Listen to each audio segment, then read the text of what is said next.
Call the Lane County Budget Committee to order. The first order of business will be public comment, and I believe we do have Greg Amorelli.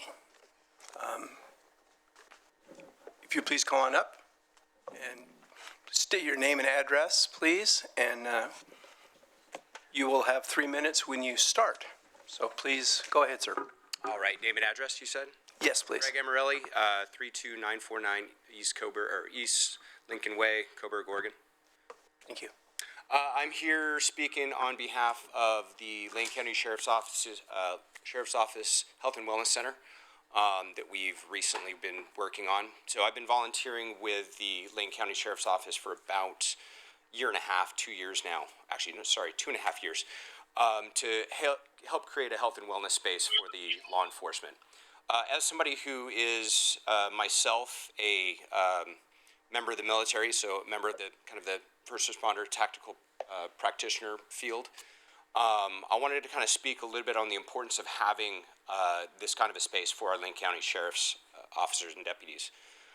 We kind of talk about a lot of this encircling benefits for a lot of individuals in our community.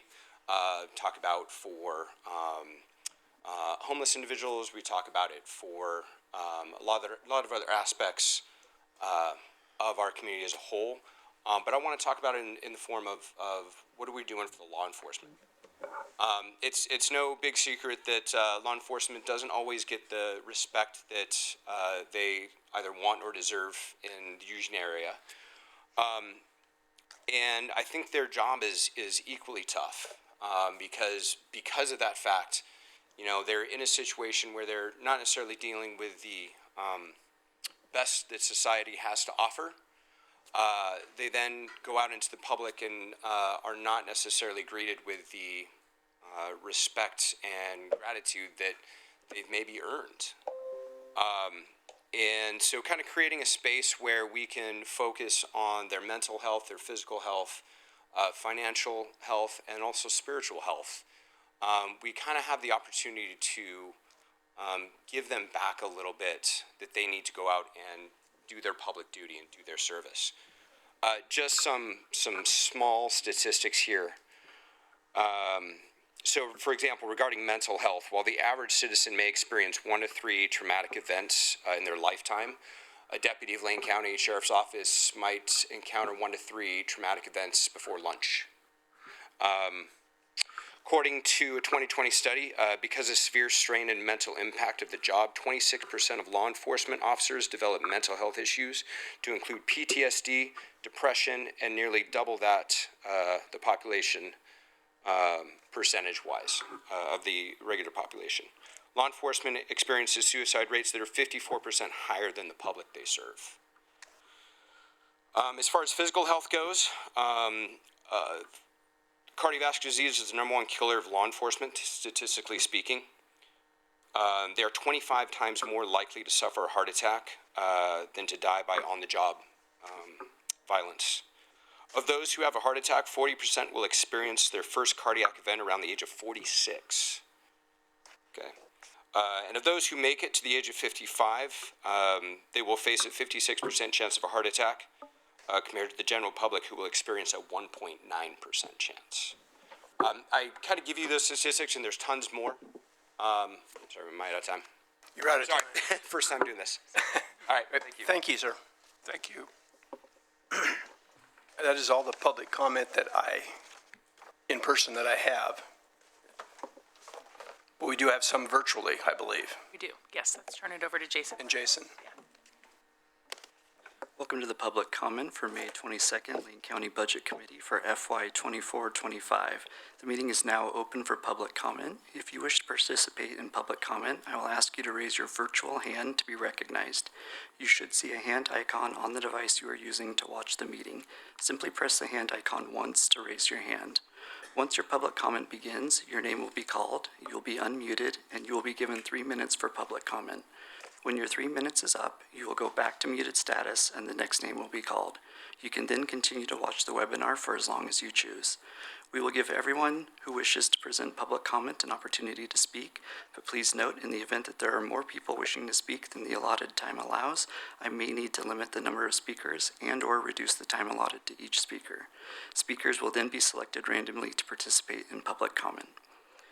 The first person for public comment is Mo Young. I will unmute your microphone and start the timer. You may begin your public comment.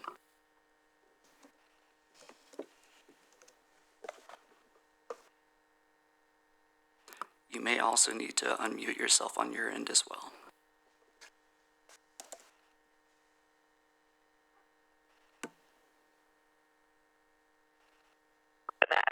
Got it. Good evening, Budget Committee, Commissioners. I'm here speaking as a constituent of Commissioner Senega's district, an equity practitioner of more than 20 years, and not as a county employee. Tonight, there's going to be a suggestion made to cut the funding for the equity program and move those funds over to the Sheriff's Office, and I'm here to speak to that suggestion of cutting the funding for a county-level equity program. I want to remind you that equity is integral to Lane County's core values, and when times get tough, we need to double down on the strength of our core values and not abandon them. This includes a commitment to diversity, equity, inclusion, and belonging. To decrease or even eliminate equity funding risks reputational damage that will be difficult to repair down the road. Additionally, equity is one of the county's 3 strategic lenses, along with stewardship and collective impact. Although it's important that each department tracks or starts to track funding on equity work to establish a baseline for future budget cycles, it's equally important that we have a hub at the county administration level and central services that can keep a pulse on what each department is doing and who can also guide the work across the organization. It's important to note that the work that is happening across departments is work that is not standalone work. It's on top of people's, quote, regular jobs. That is, it's often not in their job descriptions, and if or when they leave, the work doesn't necessarily continue to the same degree that it did before. Equity shows up in the county strategic plan over and over again, most specifically in strategic goals on number 1 and number 4. And we can't do the work that the county has prioritized with a focus on equity in every department of the county. We cannot do the work that the county's prioritized without that focus on equity in every department, including central services. Eliminating or cutting the funding to this program would create problems, including damaging trust from systemically marginalized communities, more than it would solve problems. The impact that cutting this program would have on communities across Lane County is unimaginable. The program itself came out of community requests and has worked hard to build trust in local government with systemically marginalized people. If the program is cut, we will have to start over again, not at the same starting point as before. We will have to prove again that we are trustworthy, and at some point the community will stop believing us. Relying on short-term fixes via budget cuts to vital programs while avoiding systemic reforms only serves to set back low-income and communities of color from recovering from all of the things, including the most recent global public health crisis. As you grapple with the challenge of balancing this budget, I implore you to prioritize resilience and the well-being of all residents, particularly the most vulnerable among us. Thank you.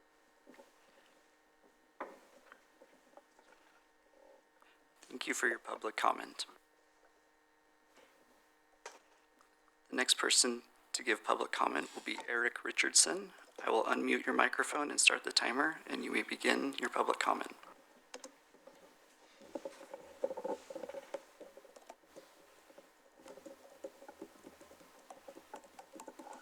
Good evening. Thank you, committee members.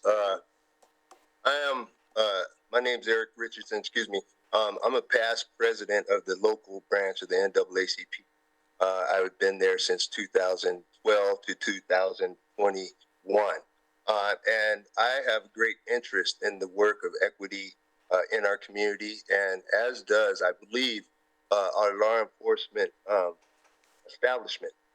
Equity is a main force to help law enforcement as they look at all the inequities in our community and the subsequent results. Equity programs help us to, on the front end, to combat a lot of these issues and to correct past mistakes so that it gives an ease of approach for law enforcement, and it also allows for the establishment of vigorous community-based solutions. And so I think that this also helps when you think about the economic impact of all these programs. And so looking for the community involvement, community trust is important. I have to speak to, I've seen both of the employees in this department statewide. I've been in many different spaces. And so the impact that Lane County makes statewide is important. I remember also that this body declared racism as a proclamation, racism a public health crisis. And so as we move forward with the work at hand, we want to acknowledge that and continue to work to alleviate all those issues so that all people can benefit from the work that you all do in county government. And I also want to just say as a parting piece that I really do support the previous speaker who spoke about the wellness of folks who serve on the front lines of many of these issues in our community. And so there has to be a balance as we go forward. But in this case, I'm here just in support of the equity work and program that the county has established, and hope that you would fully support it going forward. Thank you.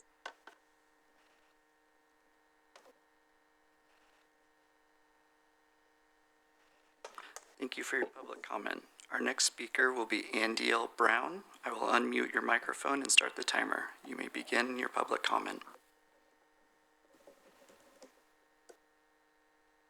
Hello, my name is Director of the Apologies, we're having a little difficulty hearing you. Can you please try that again? Can you hear me now? Yes, we can. Thank you. My name is Andy L. Brown. I am Managing Director of the Lcbc. And I want to echo the sentiment of the previous speaker. I can agree with what they said. It's very important for us to recognize and acknowledge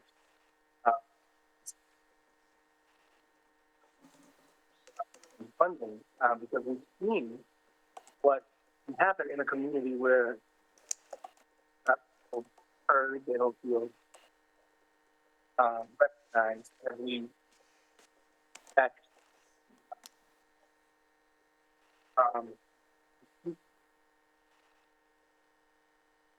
But I believe that we could potentially have a much worse situation. But we should be on is galvanizing the community rather than taking the initiative to the party the most. I think recognizing the difference we all share, celebrating and putting our dollars on that front, advance as in and what a lot of times Eugene and County tries to. I'm sorry, we are unable to hear you. We are going to move on to the next public comment. The next speaker will be Dre Charles. I will unmute your microphone and start the timer. You may begin your public comment.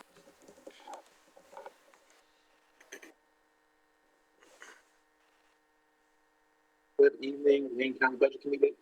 My name is Dre Charles. I'm also featuring with Springfield NAACP. I'm joining you this evening to read into the record a memo we've actually submitted over to you this evening. Again, Springfield NAACP would like to express our deep concerns about the proposed budget amendments, specifically the proposal to defund the equity team to expand the sheriff's office. This proposal is misguided and ill-advised.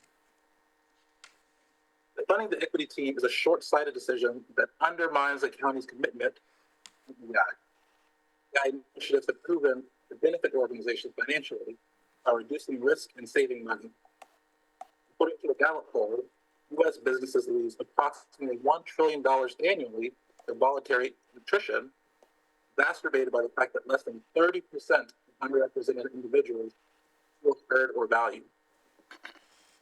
A similar study found that 83% of employees reported an increased ability to innovate, and their organization is committed to DEI initiatives. By investing in DEI, Lane County can foster a more inclusive environment, enhance employee satisfaction, and drive innovation. Moreover, an effective equity team can prevent costly legal battles and reputational damage. For instance, without the innovation of your very own equity team, incidents like the racial profiling case involving the Lane County Sheriff's Office could escalate further, leading to additional lawsuits and public outcry. The NAACP intervened in this case, working with your equity team to address the issue collaboratively and avoid direct confrontation that could have hindered a positive resolution. This incident underscores the importance of having an equity team to manage such risks and support marginalized and underrepresented communities. Removing this vital resource would likely result in more incidents, higher costs, and increased reputational damage for the county in the long run. Additionally, the equity team plays a crucial role in fostering trust between the community and local government. In the area where social justice and equity are at the forefront, maintaining and strengthening the equity team is essential for ensuring that all communities feel valued and protected. Trust and collaboration are built through consistent and visible efforts to address systemic issues. And having an equity team is instrumental in these endeavors. The funding this team will not only disrupt ongoing efforts, but also signal a disregard for the needs and voices of marginalized populations. We urge you to reject the proposal to fund the equity department. Green Springfield NAACP values our partnership with the county. We cannot support decisions that divest from our most vulnerable population. The funding the equity team will signal a step backward in our collective efforts to build a just and inclusive community. Instead, we recommend strengthening the equity team to better serve all residents of the community. We look forward to continued communication and collaboration to ensure a just and equitable community for all. Clearly, Green Springfield. Thank you for your public comment. We will go back to Andy L. Brown. I will unmute your microphone. You may begin your public comment. Please speak clearly into your microphone. Thank you.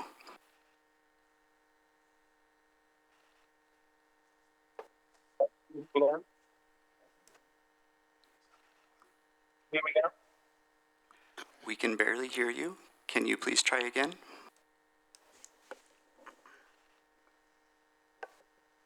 I'm not sure what the issue is.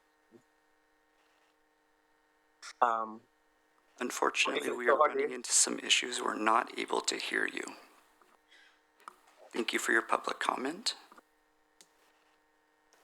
If there's anyone else who has not spoken but would like to make a public comment, please raise your virtual hand.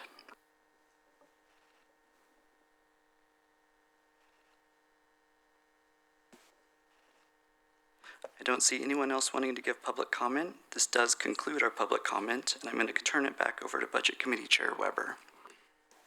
Christine? Thank you, Chair Weber. So public comment can also be made in writing. So if the individual who's having trouble wants to send an email from our budget website, either to my email might be right on that page, or the Budget Committee page has a link to send an email. And actually, the individual that was clear, the last one that was clear, indicated he had sent a memo. So I logged in and found that, and I just forwarded that to you all as well. Thank you. Is there anybody else in the audience for public comment?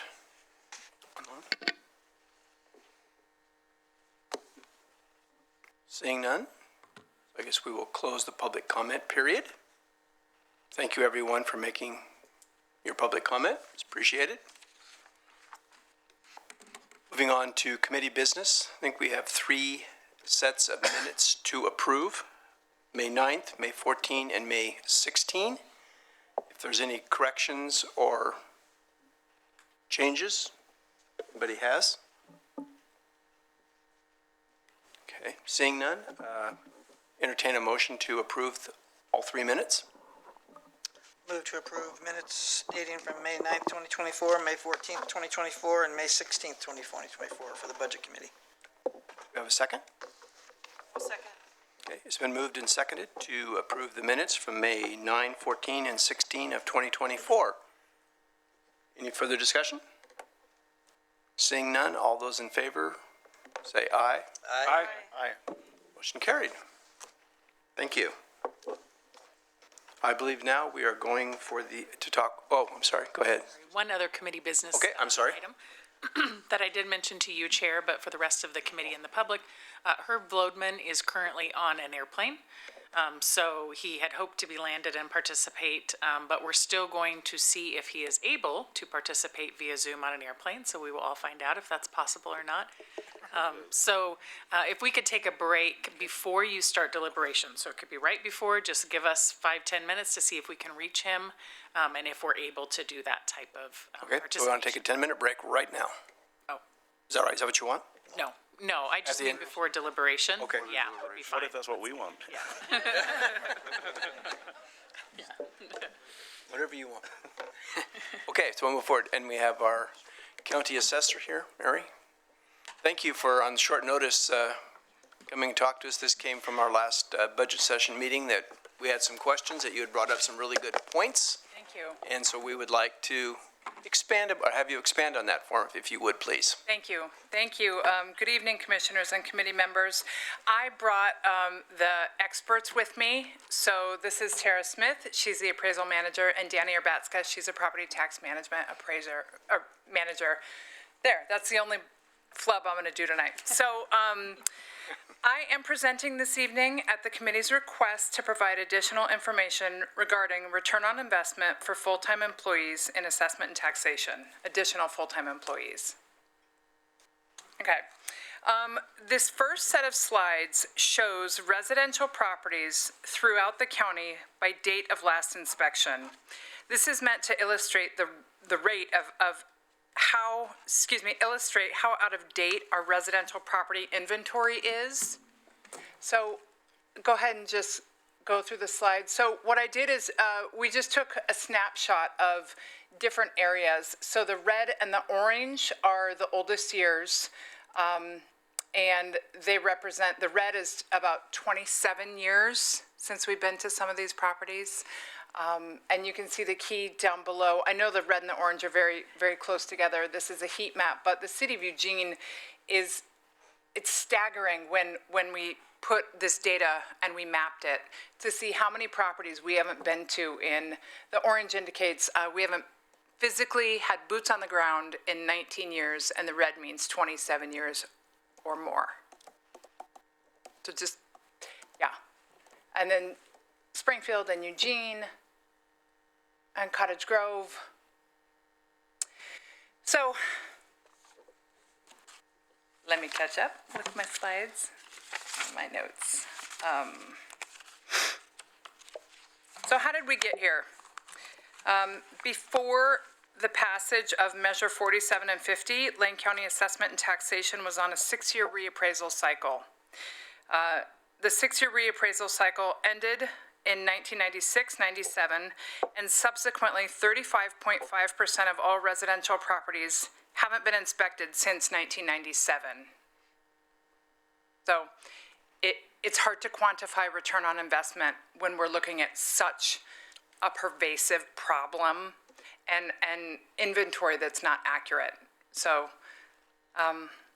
many accounts, as I've said, haven't been inspected for 25 to 30 years. There's potential lost revenue due to outdated records and foregone taxes. Potential lost revenue from special assessed accounts that may not currently qualify.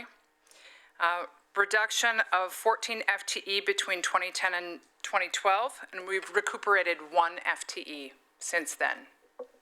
And we've grown 20,000 tax accounts. We had to increase the threshold for sales inspections from 5% outside of our real market value to 25% outside of our real market value.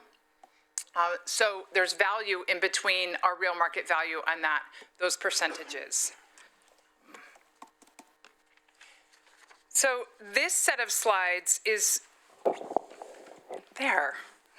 This set of slides shows omitted property examples. Omitted property is when we have property that's not on the tax roll. So then we go out and we discover it. Somebody calls in and they say, I'm only paying taxes on my land. Why? And we go out and we say, oh, because you built a house 3 years ago, we didn't receive the permit, or, or something wasn't permitted. And we go back. So the back tax liability is money we have collected on that omitted property. So just to sort of give you some, I don't want to over verbiage, we can really go down a rabbit hole if I do that. So I just threw up a couple of examples of back tax liability that we did collect for. So this is good news. Go ahead. $12,000 for this house. Go ahead.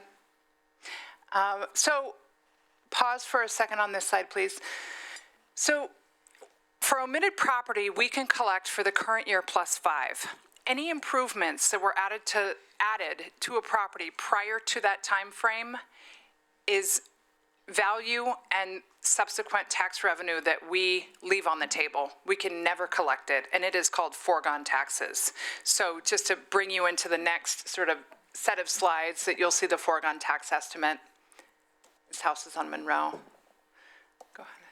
And this, if you see the garage and then the upstairs apartment addition, that is what we collected for this. And it was built so long ago that we couldn't go back and put that money on the roll.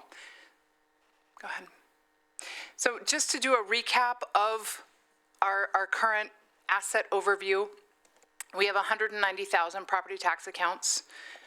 Last year, for 23, we certified $97.8 billion in real market value, $41.4 billion in taxable value, $695.8 million in certified tax, and $51 million of that went to the general fund. So the breakdown of our budget and our FTE, this is proposed FTE. So this includes a reduction in our staff by 1 FTE. So this is what additional FTE in assessment and taxation would look like.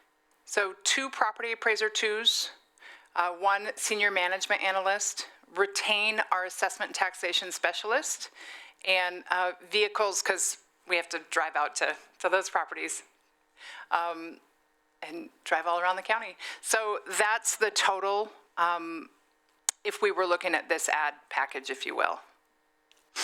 Okay. So why property appraiser 2s? We have personal property, we have commercial appraisers, we do commercial industrial, we do farm forest accounts, but we really zeroed in on where are our meat and potatoes, right? Where do we get the most revenue? And it's in residential properties. So 54.4% of all of our taxable value is residential properties. So property appraiser 2s, that's their focus. So I really just wanted to show you what they do on average in any given year. So depending on what type of inspection it is, so if it's a permit, if it's a sale, if it's an owner calls for a request for review, an appraiser can do between 800 and 1,000 inspections a year. If it's reappraisal, which means we pick one of those red areas and we put boots on the ground and we have appraisers walking from house to house, looking at the records that we have on paper and the records, what's on the dirt, right? And we compare them. And if the 2 are different, we update the records, and that adds value. So, and that can clip along at a faster pace because it's not targeted for measuring specific improvements, new construction, that type of thing. Also, the 800 to 1,000 permits and the reappraisal, it depends if it's urban or rural properties. Rural, they take longer to inspect. And then reappraisal, it ensures that our data is more accurate. We have a better inventory. We know what's out there. Yeah. Okay. So by the numbers, 38% of our properties were inspected prior to 2001. And this is residential. I don't need to keep saying that. And 18% of our properties were inspected between 2001 and the end of 2009. And then 35% of our properties were inspected between 2010 and the end of 2019. And then 9% from 2020 to the present. That kind of gives you an idea of where we would start. Senior management analyst, so boots on the ground is one aspect of adding resource to our department. Boots on the ground is very important, and there's also another addition to that as senior management analyst. We have, as you all have heard me talk about, and the prior assessor and the assessor before that, our software is from the 1990s. It's robust, but it's not going to be for long. It is at the end of its economic life, and we have to replace it. But in the meantime, we have to keep the wheels on the bus. We have to, with every new legislative change, we have to go in and write new code and update, and it's old code. You know, we have to update the old code so that it translates to the new legislative mandates that we are required to fulfill. And we would have data collection enhancements. We would leverage LCOG data, data sets to identify properties that are not being taxed by address points, structures, ortho imagery, utilities. This is a partnership with LCOG that has been years old. And this wouldn't be an extra charge to partner with them because we're already paying into this partnership with LCOG. And then permit data integration and develop and maintain digital platforms and applications. There's a lot of things we do where we have to build an in-house app to manage, you know, appeals, for example. And then the long-term technology action would be to replace our software with new modern software. So sort of the fourth FTE that we're asking for is retaining our assessment taxation specialist.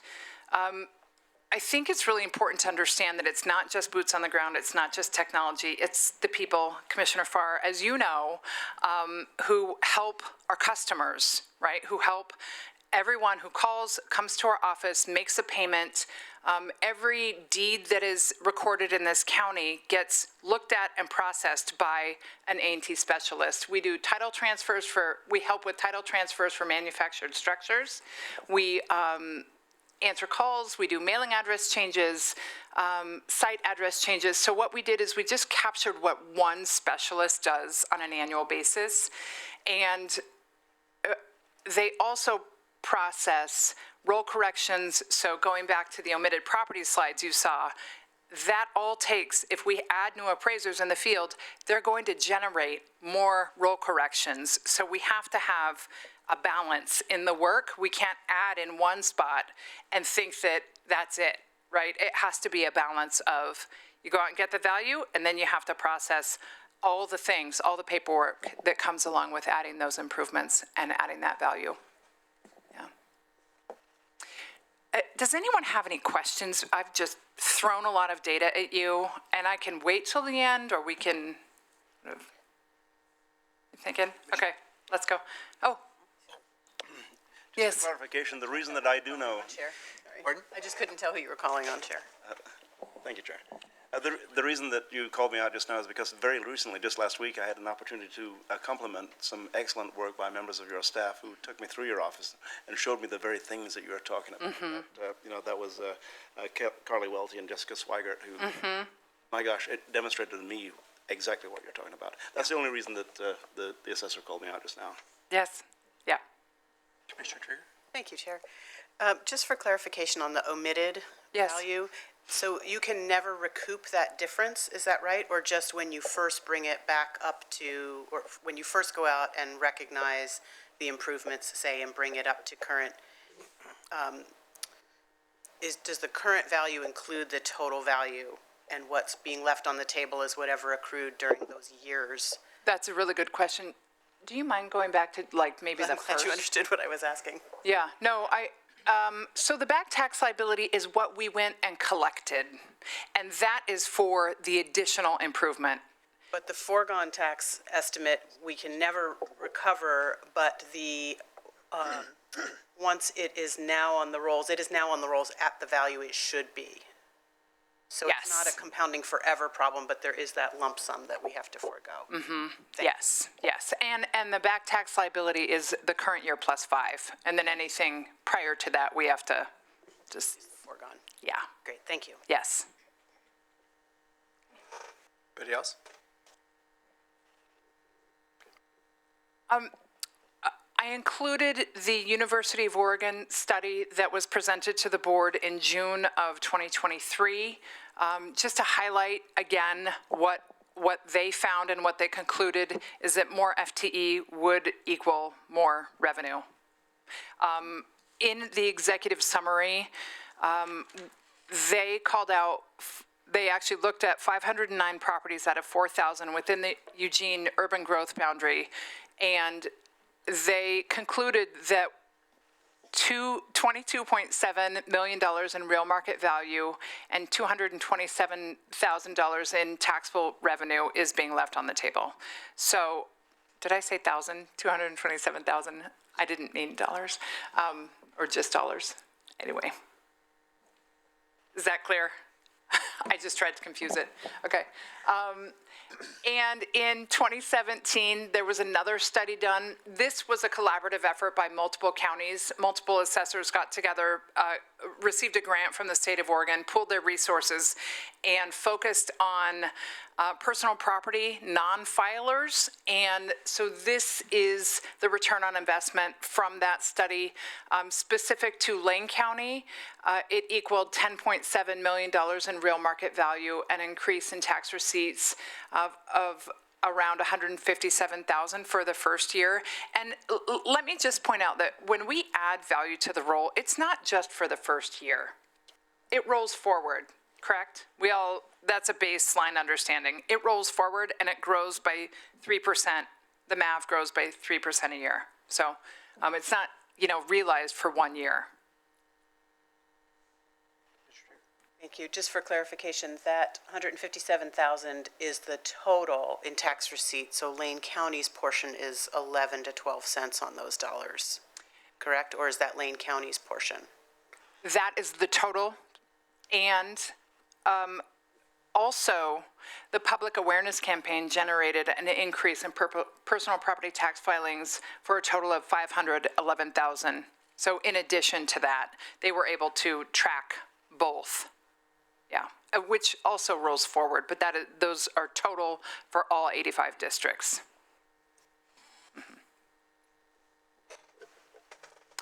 And then I just took those 5 properties, the pictures of the houses and the omitted property, and I just did the totals here. I just wanted you to see kind of the impact, the revenue impact of the omitted property and then the foregone value. So the revenue was $51,251, and the foregone value, the foregone taxes, I won't say value, it's the foregone taxes. The value and the taxes are different. The foregone taxes is $27,000. So that's the amount of money that was left on the table. And if you think back to the pictures in the beginning of the slideshow, all the red and the orange, I just did 5 properties. There are 64,000 properties that we haven't been to in this county in 25 years. That's a lot of property. So, maybe next slide. Thank you. Some considerations. The January 1st assessment date, I want to call that out because if this board decides to, or this committee decides to add FTE, that would be a great thing. And any return on investment won't be realized this next tax year. It takes a while because of that January 1st assessment date. So what was on the ground January 1st of 2024 will reflect what's on the tax statement this fall. So any FTE added, it's going to be a solid 16 months until the 25-26 tax year or beyond to realize that revenue. Return on investment is assumed and supported but not guaranteed.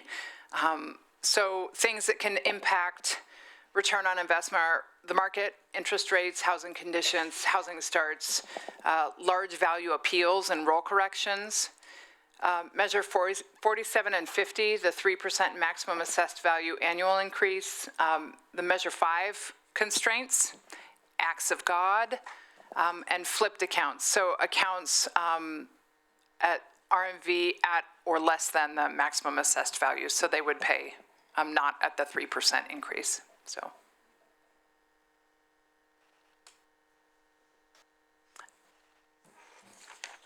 So as you can tell, quantifying return on investment is complex, and we have more ideas to generate revenue than we have resources.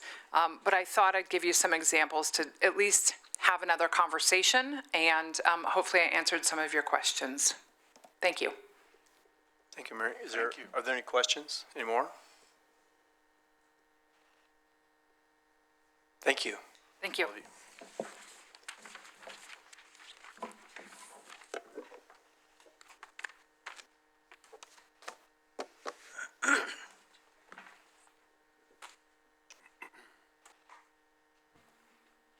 Moving right into the recap. Is that next?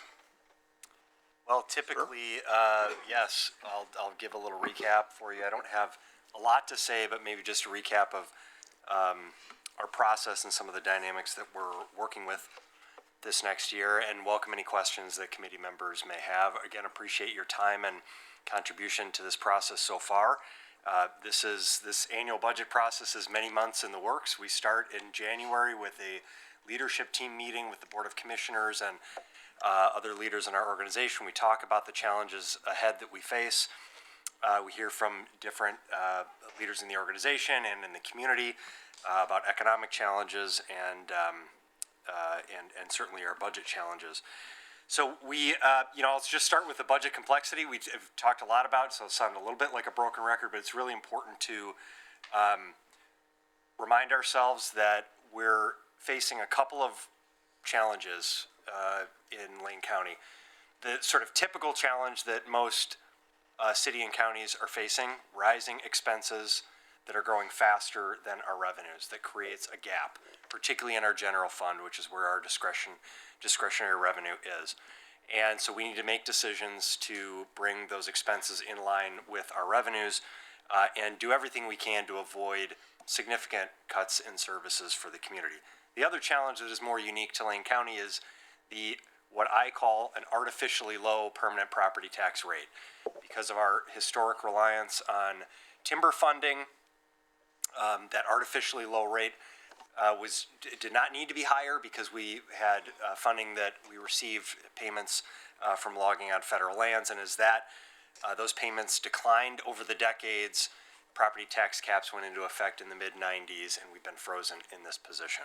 So when we can look at other counties of comparable size and complexity in Oregon, Lane County has at least roughly half the rate that those other counties have. So that's a fundamental problem, a challenge that the board's new created Public Safety Funding Task Force is looking into. It's had now 3 meetings. Heard from our budget manager on Monday and talked about a lot of those historic challenges. So they're diving into that issue, and the task here for the budget committee and for our team in this process is to do everything we can to keep our budget in line without having to rely too heavily on reserves and without having to rely too heavily on cuts to critical services that are already, in many cases, underfunded. I'll also just note that, we talk about our budget as one thing. It is one budget with 35 different parts, 35 different ways that we organize, receive revenue, and spend money. Most of those funds are restricted in how the dollars we receive can be spent. The general fund is one of really the only fund that has discretion to it, where the board and the budget committee can make decisions on how to allocate those resources in different ways, but it is also the most financially constrained fund that we have in Lane County. Across all of our funds, about 60% of the revenue we collect in Lane County comes from state and federal dollars. 40% comes from local taxes and fees. So also an important reminder that we do a great job of leveraging state and federal dollars to deliver local services. Our reliance on local taxes and fees is less than it is in a lot of other places, certainly in cities, and I would argue that's also the case compared to other counties. So we're doing a great job of leveraging those resources, all those available dollars that we can, turning the parts of our organization that can operate somewhat like a business where we can generate revenue with the more productive that we are in also delivering services to the community. But there are these areas that don't generate revenue that have to be subsidized from some other place. And so we're trying to think as much as we can creatively, entrepreneurially about the revenue, the areas that we have to generate revenue, that we can support those areas that are truly cost centers. As we entered into this budget process, the general fund faced a $7 million structural imbalance because of expenses growing faster than revenues. A very simple math problem and a very challenging and complex solution to try to balance without significant impacts. We will not sit here and tell you that this budget and the reductions that are in it don't have impacts. They certainly do. It reflects approximately 14 positions that will be eliminated from our various funds, primarily in the general fund. It reflects holding positions, a need to hold positions vacant for longer periods of time. It reflects a reduction in materials and services across a number of departments, and our ongoing effort over the past decade to really do everything we can to manage our expenses without impacting employment or services. That's been a value and a priority that we've led with, to try to manage our benefit costs, our health insurance costs that continue to grow. If we can lower the rate of increase of those costs, we can invest more of our limited dollars into direct services to the community. If we can manage our pension PERS benefits more effectively, we can put more of our limited resources into services. If we can prepay and refinance debt to lower our expenses, we can put more of those limited resources into services. So those are all things that we continue to do. Unfortunately, those tools in our tool belt have become more and more limited as we have deployed more of those solutions. So it has required us to rely on reductions in some positions, reductions in areas that we would not otherwise want to reduce, but we are forced to. I would argue that the budget could be worse than it is. There could be deeper cuts, certainly, and I want to credit Christine Moody, our budget manager, our budget team here, and all the folks behind me, and as part of our departments that really worked in partnership.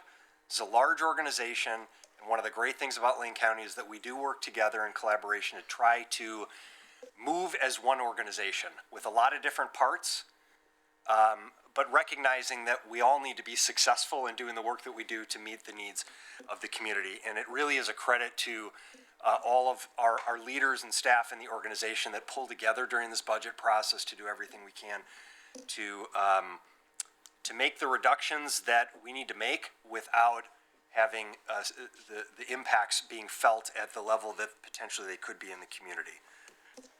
I want to call it just a couple of positive things in the budget. We talked about the deflection program. That is one of the things we are leveraging additional state dollars to invest in creating a new program that will allow our law enforcement agencies to deflect individuals that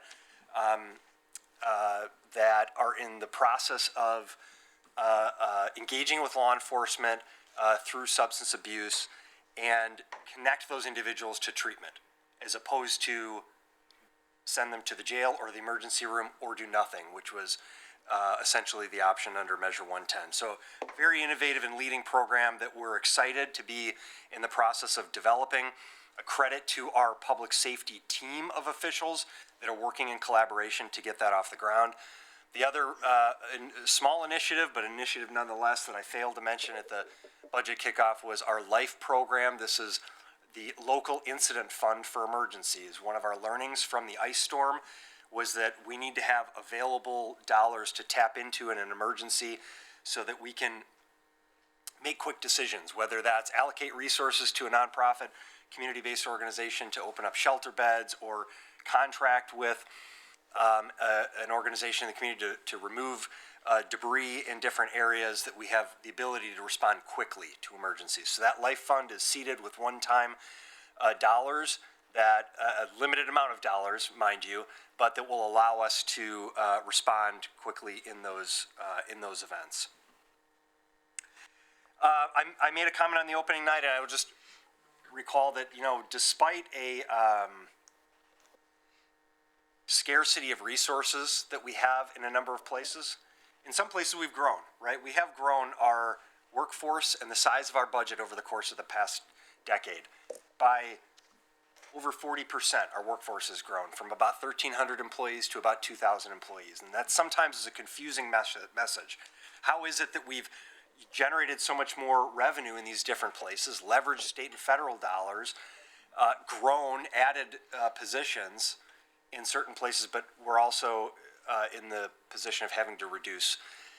And that is because in places like our health services, the federally qualified health centers where Medicaid expansion has provided additional dollars for us to expand access to care in our community, we've been able to capture that opportunity, open more clinics, hire more healthcare providers, and increase access to both physical, behavioral health, and dental care for our residents. In our developmental disabilities program, we've been able to achieve additional dollars from the state to be able to expand services to individuals and families with developmental disabilities. So there are areas where we have grown and expanded, and there are areas that we continue to be forced to contract because of the way that those dollars flow. So both stories are true. One of the things that remains pervasive throughout our organization is the commitment of the people, the quality of people, and their commitment to the work that we do.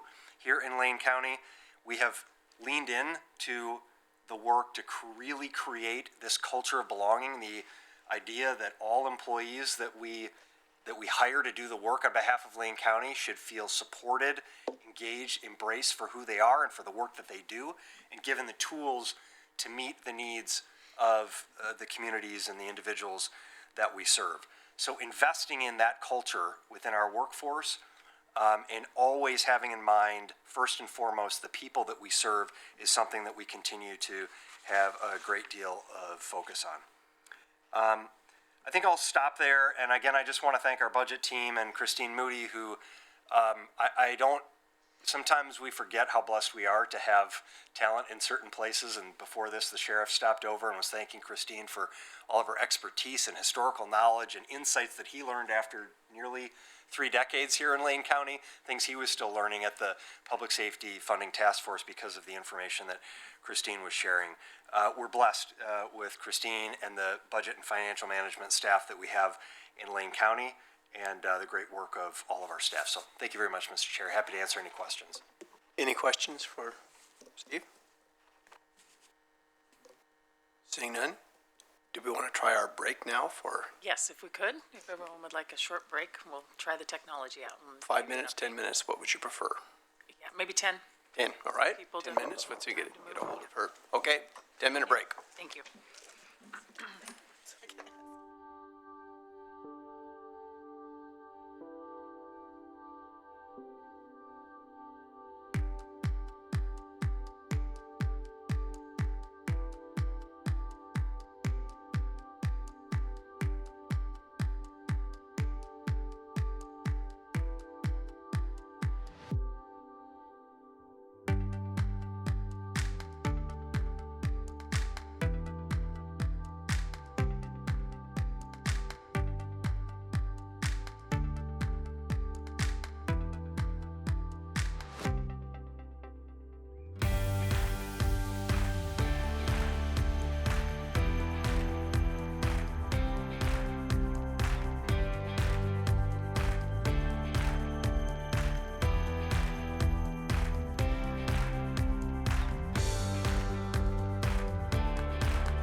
Welcome back into the session.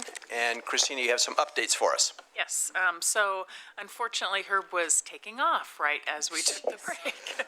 So we had to disconnect, but he's on text now. He's trying to get back on Zoom. So one thing I failed to mention is that your bylaws say that you can participate electronically, basically, but with audio.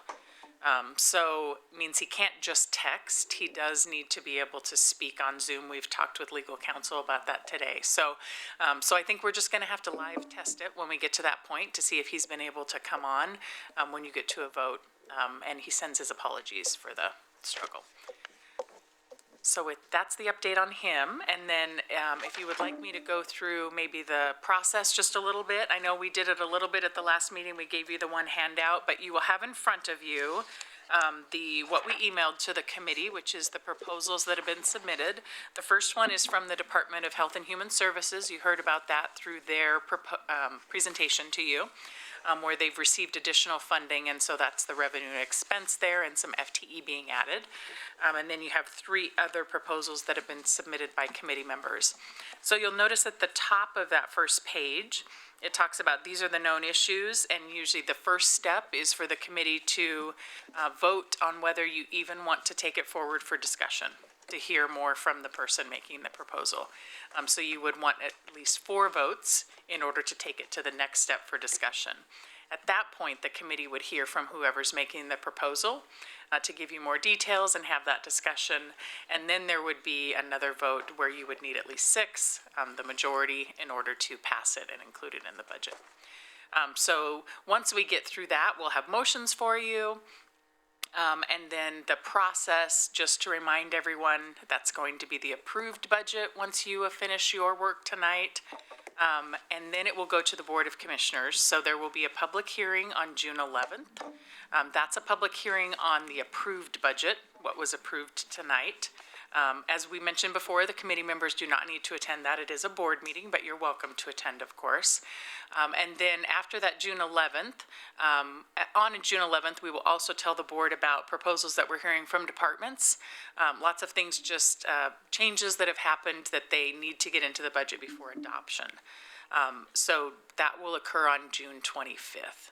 And some of that will still be discovered between now and June. So we'll have that information. So just kind of give you the whole timeline. And are there any questions about that process? Okay, so we just move forward on the 4 items then, is that correct? One at a time? Yes. Is that correct? Yes, correct, yes. So on number 1, line item number 1, for the $1,296,000, that's coming from Health and Human Service. We need to see if there are 4 votes to move it on. Do we have, just, I guess if you're in favor of moving it on, just raise your hand so we can count them up. Okay, that's unanimous. Chair, I wonder for the record, just do you want to read it out, or for anybody watching who might not have materials in front of them so they know what it is we're voting on? All right, thank you. I'm going to do it right now then. Thank you, Commissioner. Add revenue and expense associated with the launch of Family Connects, a legislative mandate resulting from the 2019 passage of Senate Bill 526.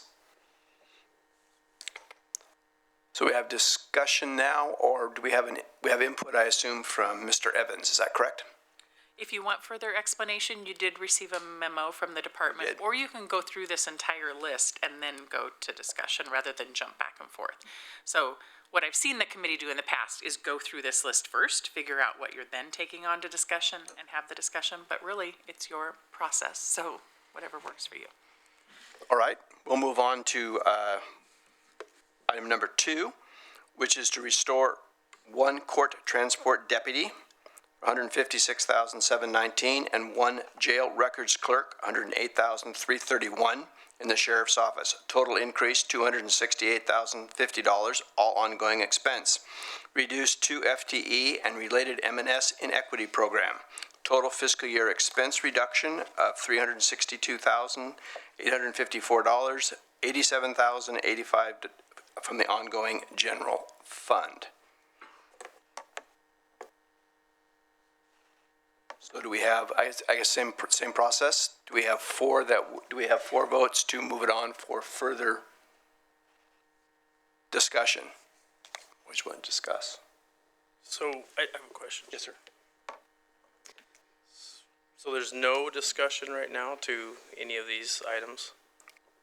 Correct. That's the process that we followed. Like I said, it is, committee decision, but lots of times that was meant just depending on how long your list was, just to see what even had interest from the committee to have that discussion time. Chair, I'd like to point of order if I could. Yes, sir, Commissioner. Thank you, Chair. On this item, it's my item. There's been some information drawn to light, and the wording of this item is fairly confusing and polarized, so I'd like an opportunity to have some explanation, or at least an entertainment of 4 hand votes to re-explain a process going forward that may not be looking like what you're reading. I think we can do the same thing as far as if we have four votes that would move it forward for discussion. I'm fine to discuss. We don't have 4. Okay. Then we'll move on to line item number 3. Staff a limited duration wellness coach position in the Sheriff's Office Health and Wellness Center for an estimated cost of $180,000 per year for a 2-year cost benefit study. So those would move this forward for to move on.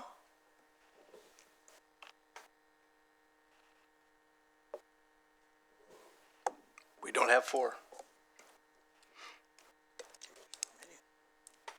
The final one, number 4, would be River Road Community Organization and Santa Clara Community Organization, funding to provide information to county households outside of city limits. So, move this one.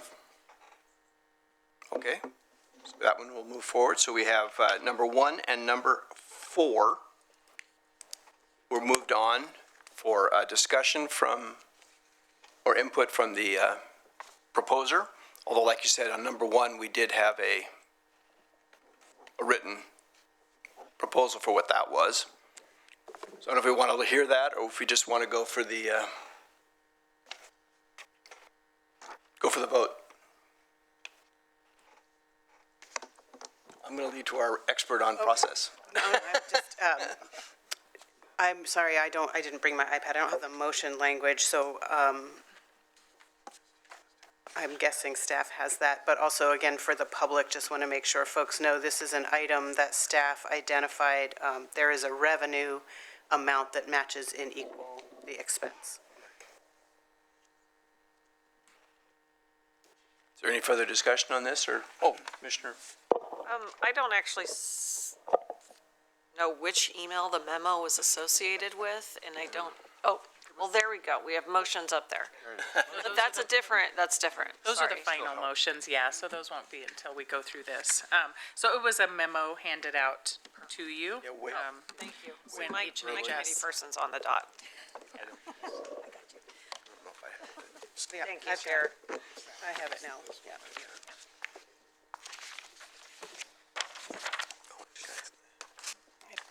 It's this one. Bruce, did you want to see? Oh, do you have it right there? So we would just stick this, I think, in a manner of. That's not it. I may have it, I'm just not sure.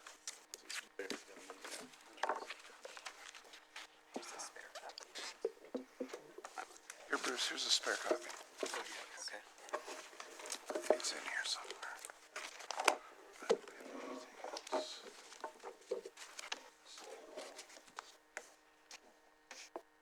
This was on our May 9th meeting, I believe, is when we received it.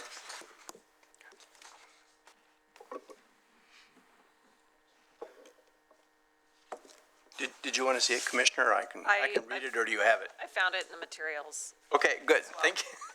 Thank you. Does anybody else would like to see a copy of this?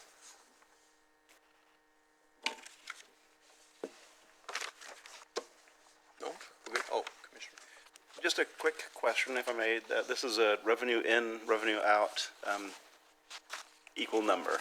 This seems more or less perfunctory. Was this something that just came in after the budget was prepared? Is that basically what? Correct, yes, new It's information. an adjustment that would have been on the original budget, but it just Yes, didn't make absolutely, it. yes. Well, this is just a, okay, very good. Thank you. All right, so let's just go to the vote then. It's all right with you guys? All right, all those in favor? Aye. Aye. All right, pass. So that was easy, more or less. Thank you, everyone. Item number 4, the River Road Community Organization. Provide funds for the county household outside of city limits. This is what you used to do, isn't it? I've done this one 3 times, and it's his turn. Yeah, I thought that you'd done this before. Would you like to just do a quick overview of it? Yes, now I have both Santa Clara and River Road community organizations. The gist of this is they're required to send out neighborhood flyers twice a year to keep neighborhoods updated on different parks and so on and so forth. And that's a mandate that they are not eligible for any city funding because of city limits and incorporated and unincorporated. So they're asking the county to help pay for those flyers. Okay. Any questions for? Thank you. I have a question for Commissioner Farr, who's brought this before us before, and I'm trying to remember from my years here and then on the Budget Committee, it is, if I'm recalling, you offset a portion from your personal office budget, your discretionary office budget each year, and then requested Budget Committee sort of backfill, and I don't recall how this amount compares to past years and whether that's already been accounted for or whether Commissioner Senega's considered that as a way of meeting some of this expense request. I did, in response to that, Commissioner Senator, I did, but go ahead and, you answered the second part of the question. Well, I was just going to say, now that they're both in my district, that's a good portion of my budget. So I was hoping that the Budget Committee would agree to pick that up. No, that's completely fair. I understand that. I was just trying to remember that if this is the total after any contribution, I'm trying to understand and not that you have to do the same thing as the prior commissioner, but just for historical context, what the amount was before, how much was offered from the commissioner's budget, and then how much was offered through the county's budget. Mr. So that would have been 2 years ago, because last year they paid for all of it. And this year, this number here actually looks like, after talking with Christine, since everybody's taken a 6% cut, that this number will probably be a little bit less than for what they actually get. So this would be the max, and then they've agreed to take the 6% on top of that. I see that Ms. Moody has a response to that. May I answer? I guess maybe just on that point, it would really be what the committee decides. Yes, we did talk about how anyone else receiving discretionary general fund made the proposals for reductions that were then built into the proposed. So for the committee to consider that, but again, it is your discretion on the amount awarded. And last year, as noted, I was going to jump in to say last year was all general fund reserves that was done. So, thank you, Chair. And what I was going to say is that initially, to get my foot in the door on this one, because it was a novel request, to let people know that I was committed, those 3 years ago, I believe this is the first time they brought this forward, that I was committed to doing it. I put a couple of $1,000 into it, and at that point, the rest of the committee said, well, okay. Now it's become a little bit more of a regular item, and I think people understand the fact that the city of Eugene, these are mixed neighborhoods, parts in, parts out. Sometimes you don't know whether you're in or out, at the city of Eugene. Actually, you do if you have a tax bill, right? But, now it's a perfunctory matter. But thank you for reminding me of that, Commissioner Laurie. The trigger. Anything else, Commissioner? Okay, go for the vote. All those in favor? Aye. And it's passed. I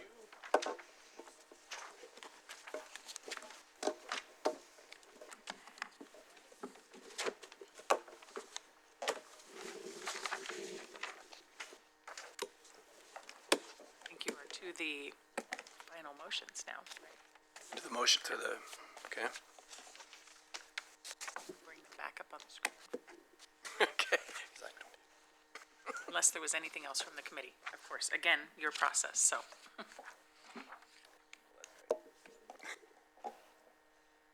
Okay.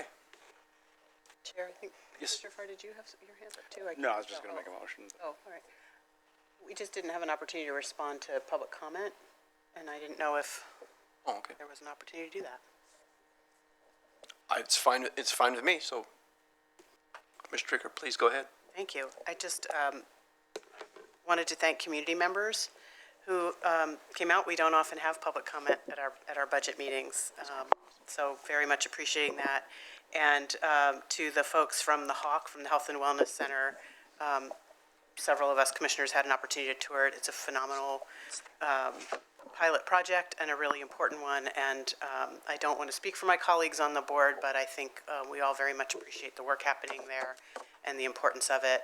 And I know from the conversations I had during that tour, there's a lot of interest in trying to figure out a way that we can sustainably fund that, because I think we all recognize the value and importance of that program. So thank you. Thank you, Commissioner. Anyone else?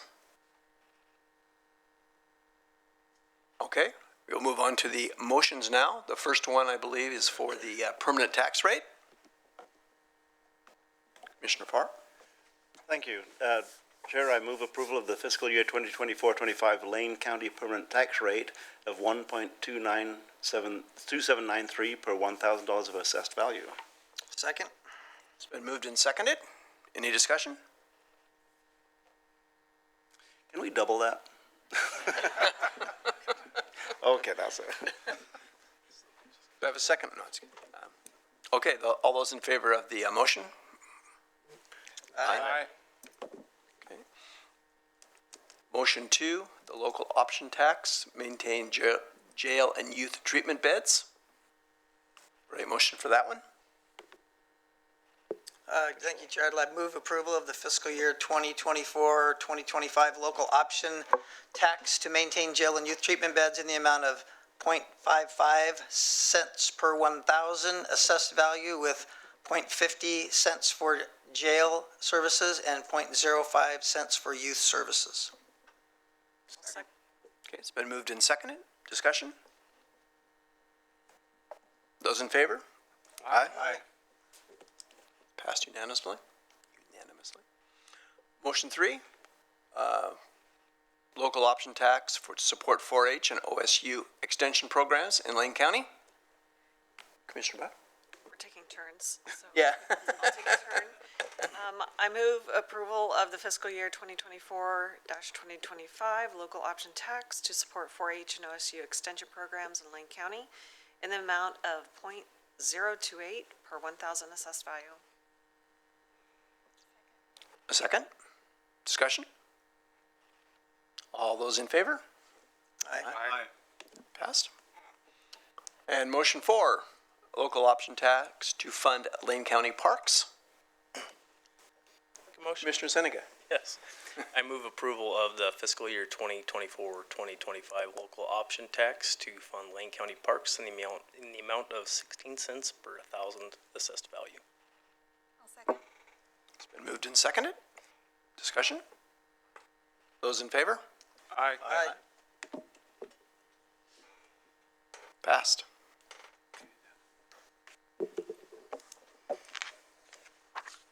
It's the last one. Sorry. Is that the last one? No, There's one more? That was still a local, no, there's more. I'm like, wait a minute. Just the little ones. operators are standing by.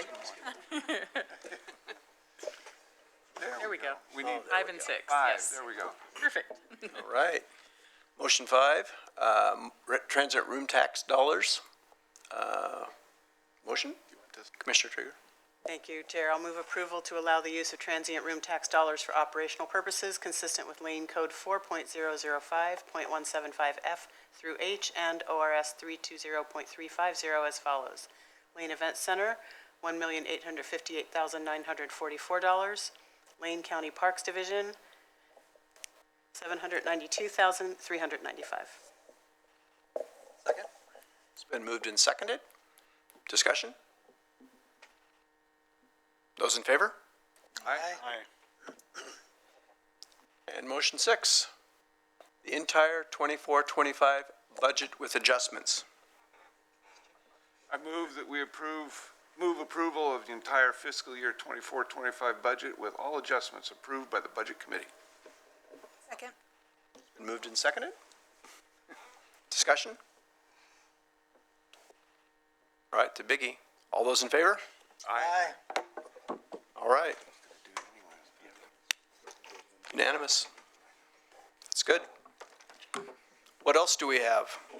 That's all on your agenda this evening. I would just also like to thank the budget team, if I could, the silent, under the screen. In particular, Jason Miles does a lot of this work to get us through this, coordinates all of these meetings, gets your food, your minutes, your everything. I know the team supports him a lot, but great job. Thank you. I will echo Christine's on that. Thank you all very much. Thank you very much. Very good. And now we stay around for one more hour because we adjourn at 8, right? Yes, we have to wait.